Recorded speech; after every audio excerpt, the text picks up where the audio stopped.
মাগুরার পুলিশ প্রশাসন কর্তৃক 10,000 গাছ রোপণের যে কর্মসূচি সেই উপলক্ষে আয়োজিত আজকের এই অনুষ্ঠানে সম্মানিত সভাপতি আমাদের মাগুরা পুলিশ সুপার মহোদয় উপস্থিত আছেন। প্রধান অতিথি হিসেবে আমাদের এই অঞ্চলে কৃতি সন্তান, আমাদের সবাই শ্রদ্ধাভাজন ব্যক্তিত্ব, আমাদের রাজনৈতিক অভিভাবক, মাগুরা 2 আসনের মাননীয় এমপি এবং বাংলাদেশ সরকারের মাননীয় সংস্কৃতি মন্ত্রী বাবু অ্যাডভোকেট নিতাই রায় চৌধুরী, বিশেষ অতিথি হিসেবে উপস্থিত আছেন আমাদের খুলনা রেঞ্জের ডিআইজি মহোদয়, আমাদের জেলা প্রশাসক মহোদয় সহ মঞ্চে উপবিষ্ট বিশেষ অতিথিবৃন্দ, আমার সামনে উপবিষ্ট জেলা প্রশাসনের আমাদের এলাকার মুরব্বী, প্রিয় ছাত্রছাত্রীবৃন্দ,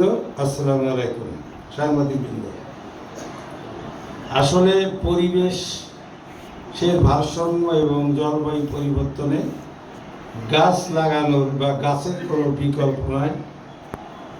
কতদূর যদি আমি নাও যাই, আমরা খুব ছোটোবেলাতে জানি যে আমরা অক্সিজেন গ্রহণ করে বেঁচে থাকি আর কার্বন ডাইঅক্সাইড আমরা নির্গত করি। কার্বন ডাইঅক্সাইডটা বিষাক্ত গ্যাস আর অক্সিজেন আমাদের জীবন রক্ষা করে নাই।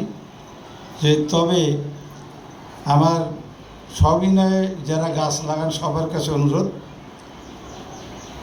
আমরা তখন বেশ এই গাছ লাগানো নিয়ে আমরা তখন ছোট ছাত্র, তখন রণবী কার্টুন লিখতো, রণবী।